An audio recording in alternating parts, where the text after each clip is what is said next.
Hello दोस्तों, good evening, Radhe Radhe.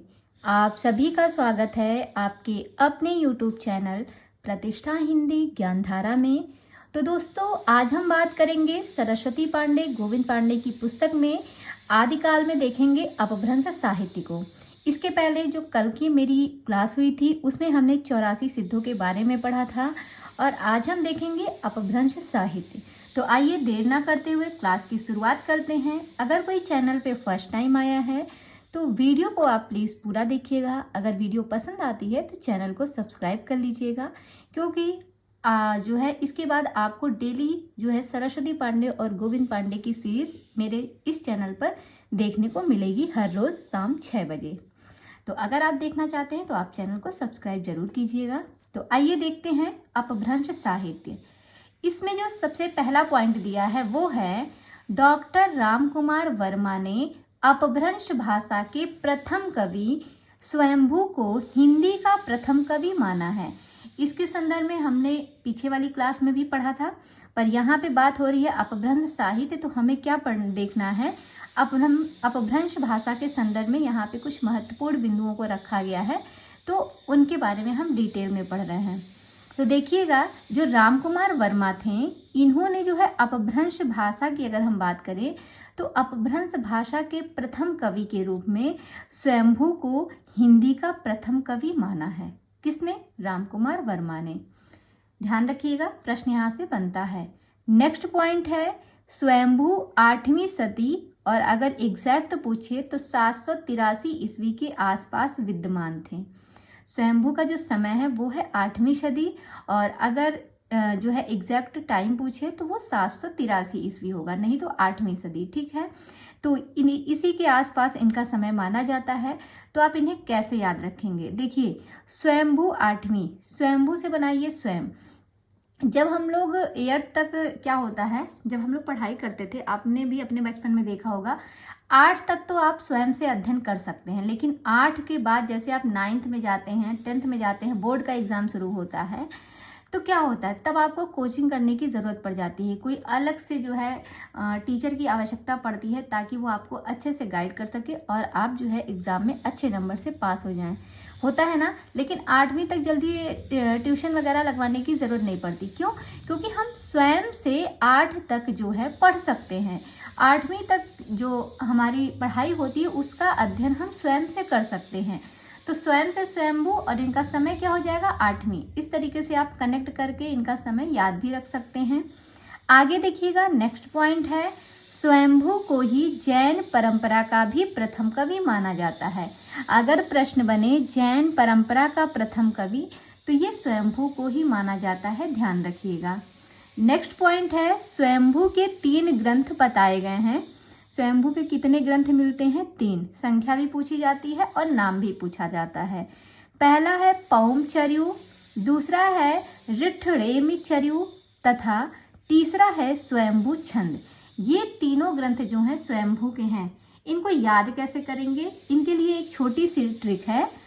पौम स्वयं से ही रूठ गए, पौम स्वयं से ही रूठ गए। पौम से हो जाएगा पौमचर्यु, स्वयं से हो जाएगा स्वयंभू छंद, रूठ से हो जाएगा ऋठ्ठेमेचर्यु। तो ये तीनों ग्रंथ आपका कनेक्ट हो गया। पौम जो है वो स्वयं से ही रूठ गए। इस तरीके से आप इनको याद रख सकते हैं, इनके तीनों ग्रंथों को। आगे देखिएगा, स्वयंभू को अपभ्रंश भाषा का वाल्मीकि तथा व्यास कहा जाता है। स्वयंभू को जो है अपभ्रंश भाषा का वाल्मीकि भी हम कहते हैं और व्यास भी, इनको ही हम कहते हैं अपभ्रंश भाषा का। ठीक है, आगे देखते हैं। नेक्स्ट पॉइंट है स्वयंभू ने अपनी भाषा को देसी भाषा कहा। जो स्वयंभू थे इन्होंने अपनी भाषा को क्या कहा था? तो अपनी जो भाषा थी इनकी वो देसी भाषा थी। जैसे अगर पूछेगा कोई कि देश भाषा किसने कहा, तो हमने कल बताया था, कल की क्लास में आपको मिलेगा, भरत मुनि ने जो है देश भाषा कहा था। लेकिन जो स्वयंभू थे इन्होंने क्या कहा था? इन्होंने अपनी भाषा को देसी भाषा कहा था।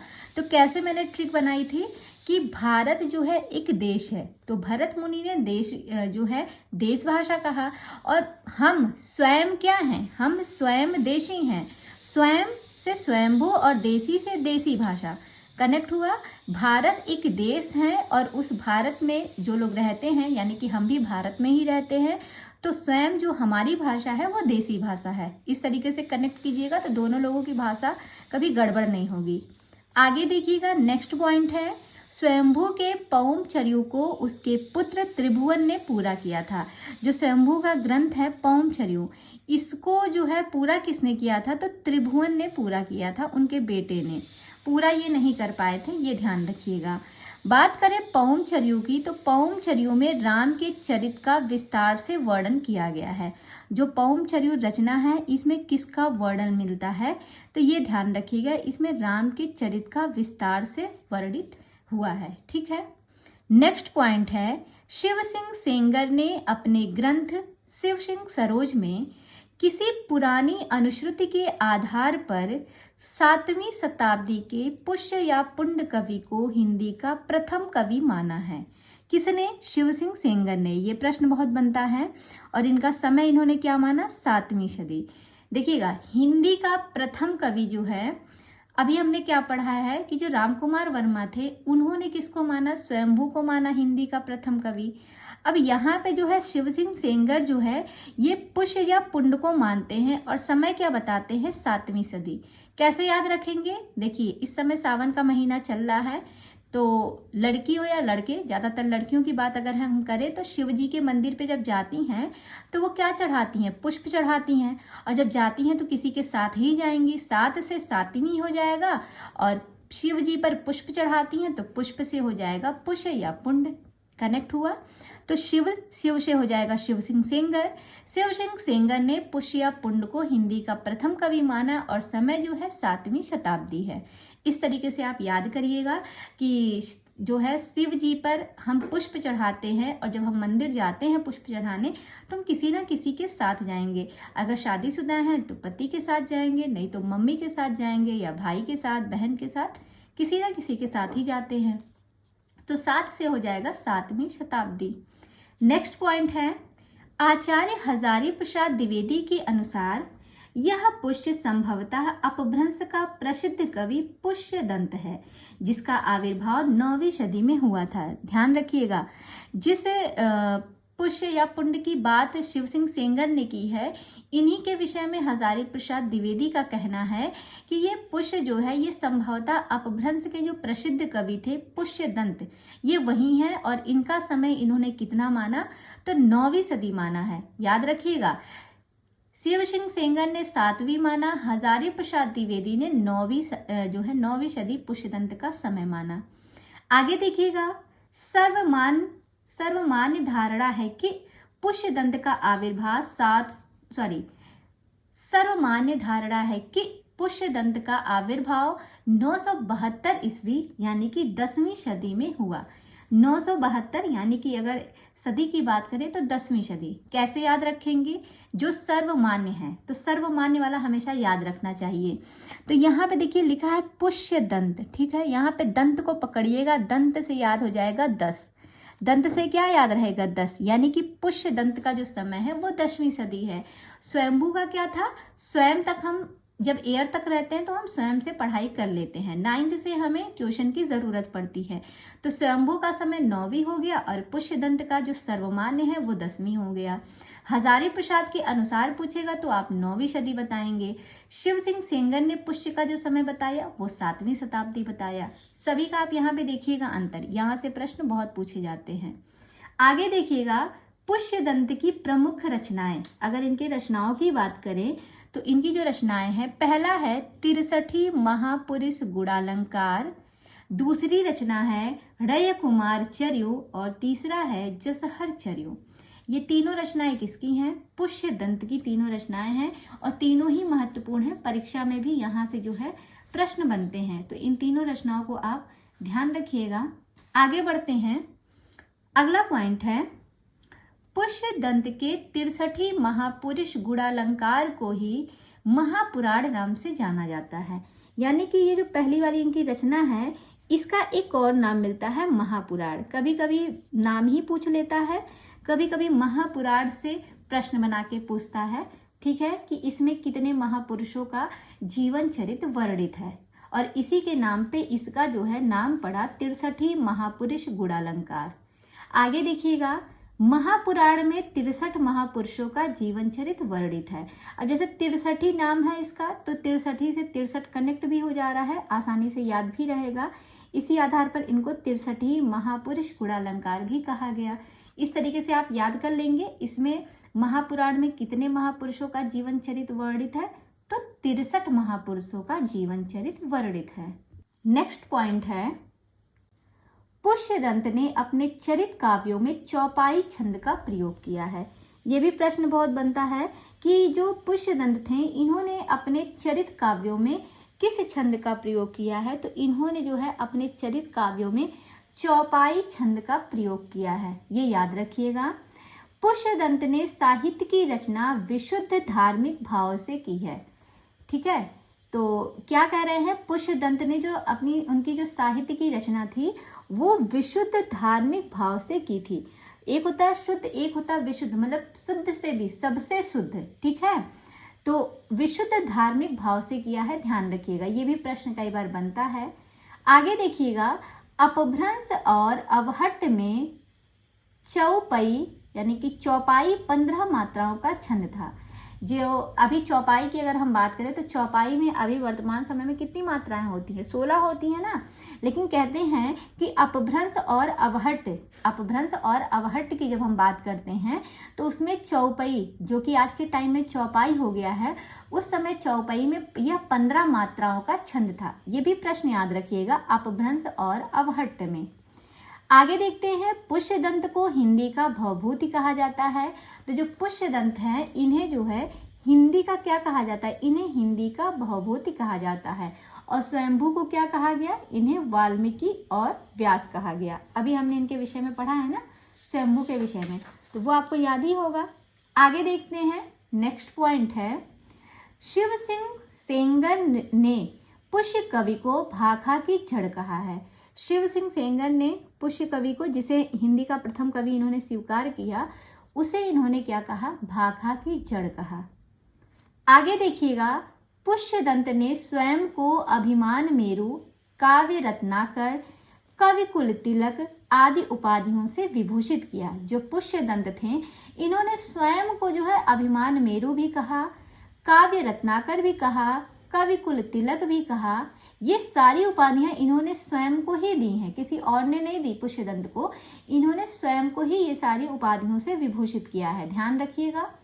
अगला पॉइंट है, हरिशेड़ ने अपनी धम्म परीक्षा में अपभ्रंश के 3 कवि माने। जो हरिशेड़ हैं इनकी कहते हैं इन्होंने अपनी धम्म परीक्षा में अपभ्रंश के कितने कवियों को माना है, तो 3 कवियों को।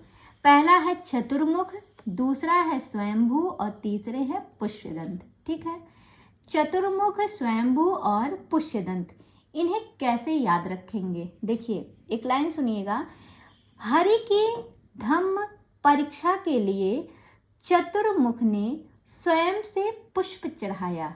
कहते हैं हरिशेड़ से हरिशेड़ हो जाएगा। हरि की धम्म परीक्षा हो रही थी, तो वहां पर जो चतुर्मुख थे, चतुर्मुख ने स्वयं से पुष्प चढ़ाया। चतुर्मुख ने स्वयं से पुष्प चढ़ाया, इस तरीके से कनेक्ट हो जाएगा, आसानी से याद भी रहेगा।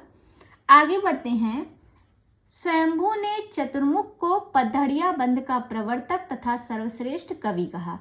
ये भी बहुत पूछा जाता है, पद्धड़िया बंध का प्रवर्तक जो है ये जो है चतुर्मुख को किसने कहा, तो स्वयंभू ने चतुर्मुख को पद्धड़िया बंध का प्रवर्तक तथा सर्वश्रेष्ठ कवि कहा है। नेक्स्ट पॉइंट है, पद्धरी 16 मात्रा का मात्रिक छंद है।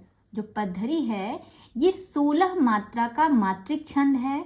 इस छंद के नाम पर इस पद्धति पर लिखे जाने वाले काव्यों को पद्धड़िया बंध कहा जाता है। ध्यान रखिएगा, ये जो पद्धरी है ये कितने मात्राओं का मात्रिक छंद है, तो 16 मात्राओं का मात्रिक छंद है।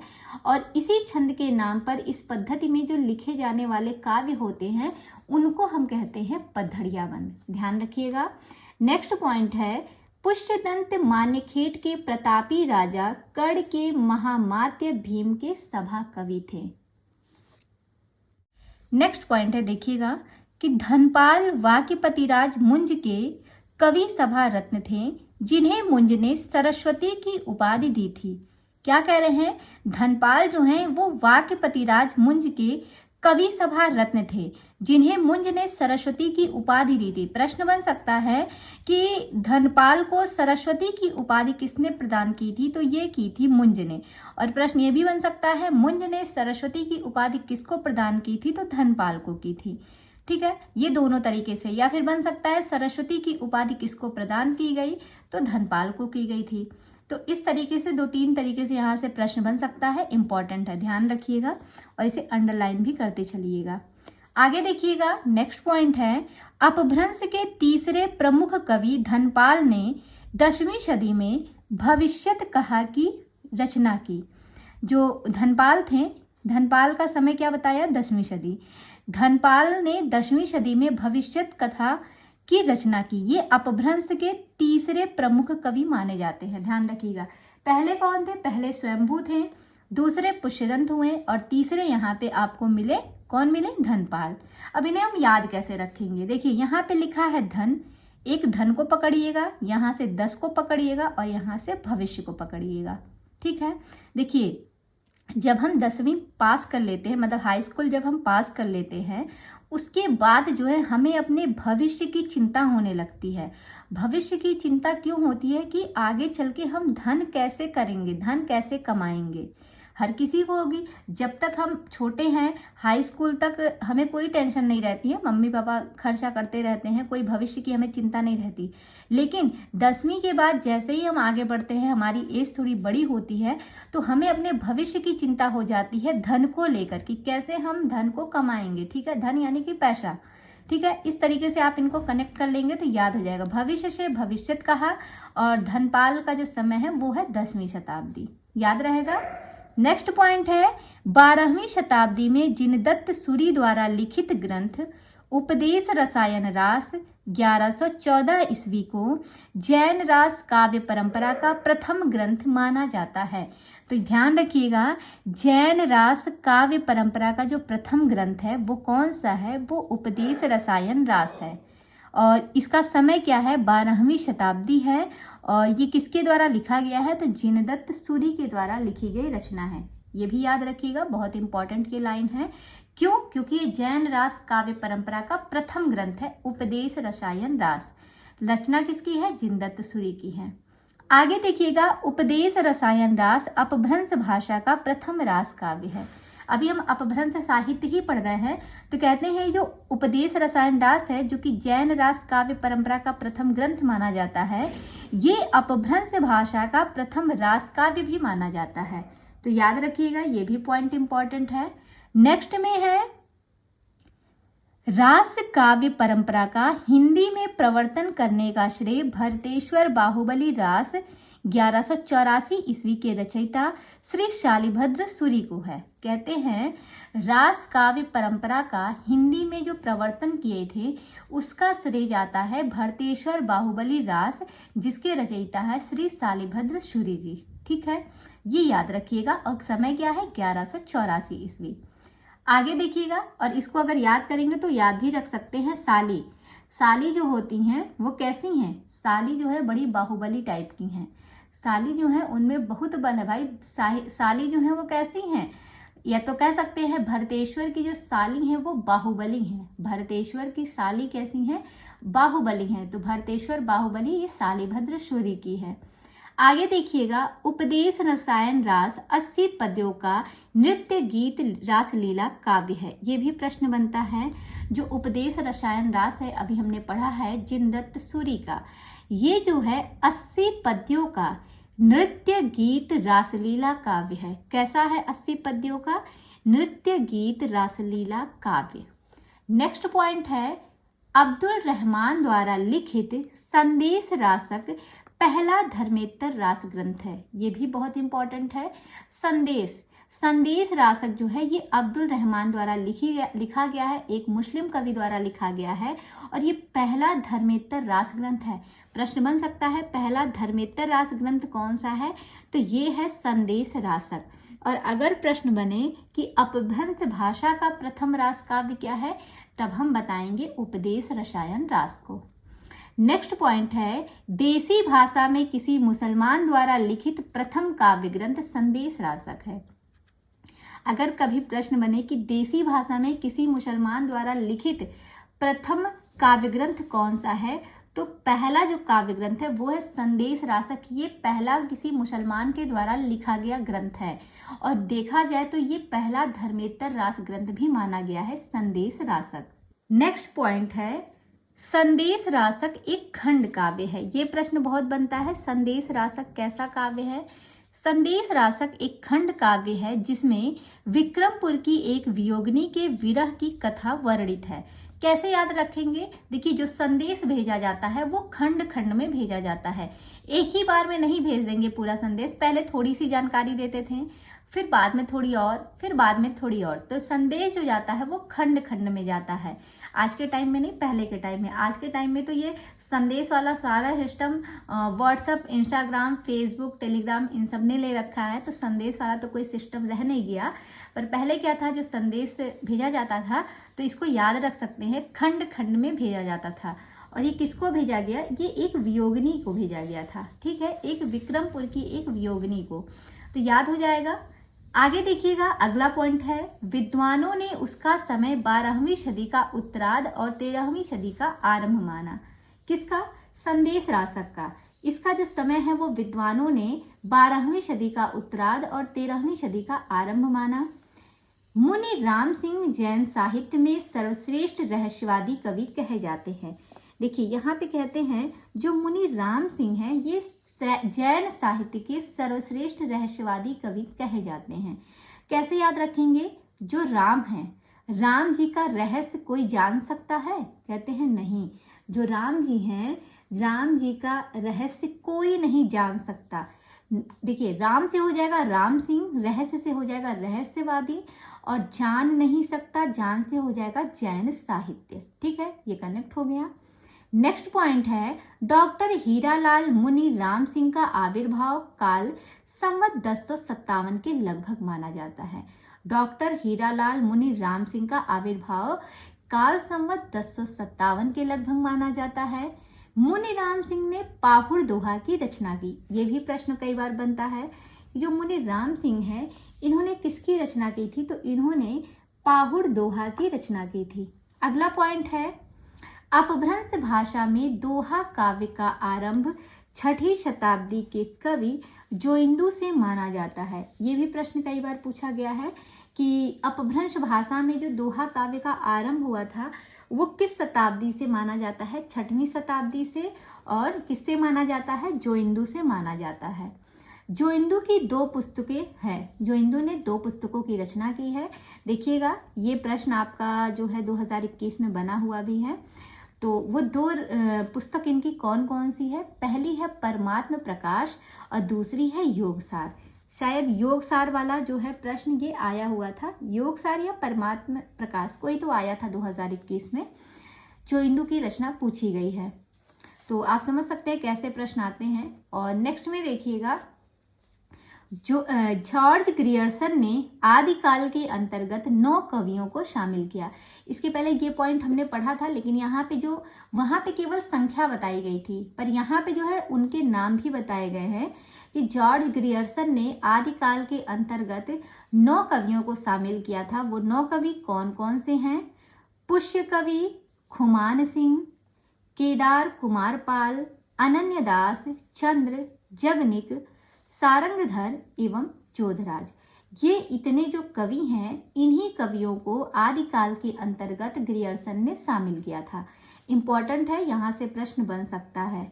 ठीक है, और इसके बाद जो है मिश्र बंधुओं के बारे में हम कल देखेंगे। अभी इसमें लंबा है तो इसको कल हम पढ़ेंगे। आज की क्लास को हम यहीं तक रखते हैं। और अगर आपको ये सेशन पसंद आया है और आप इसी तरह की वीडियोस और पाना चाहते हैं तो उसके लिए आपको मेरे चैनल को सब्सक्राइब करना होगा, और चैनल सब्सक्राइब करने के बाद आपको बेल आइकन को प्रेस करना होगा। इससे क्या होता है? इससे ये होता है कि मैं जब अपनी वीडियो को अपलोड करती हूँ जिस भी टाइम, उसकी नोटिफिकेशन आपके फ़ोन पे मिल जाती है। और आप समझ जाएंगे कि वीडियो आ चुकी है, तो आप तुरंत ही वीडियो को देख लेंगे। और प्लीज़ जितना हो सके आप सभी अपना सपोर्ट बनाए रखिए। कुछ लोगों के कमेंट तो इतने अच्छे अच्छे आते हैं कि दिल खुश हो जाता है। कोई मधु मैम करके हैं और एक निष्ठा मैम हैं, वो बहुत अच्छे अच्छे, मतलब उनको क्लास ज़्यादा पसंद आती है। तो कुछ लोगों के नाम तो मुझे बहुत ज़्यादा नहीं याद आ रहे हैं अभी हाल फिलहाल में, तो एक दो नाम मेरे दिमाग में है तो मैंने लिया। बाकी आप लोग और भी थोड़ा सा सपोर्ट बनाइए और लोगों को जितना हो सके मेरी वीडियो शेयर कीजिए, आपके दोस्त में जो भी है हिंदी से तैयारी करने वाले। और मैं भी प्रयास करूंगी जितना हो सके चीज़ों को ट्रिक के माध्यम से आप लोगों को याद करा सकूं। और हाल फिलहाल में इसकी क्विज भी कुछ ही दिनों में आपके सामने मिल जाएगी, उसकी भी शुरुआत कुछ दिनों में हो ही जाएगी और इन्फॉर्मेशन दे दी जाएगी इसी यूट्यूब चैनल पे ही। तो चलिए ठीक है, फिर मिलते हैं कल शाम 6 बजे। तब तक के लिए बाय बाय, टेक केयर।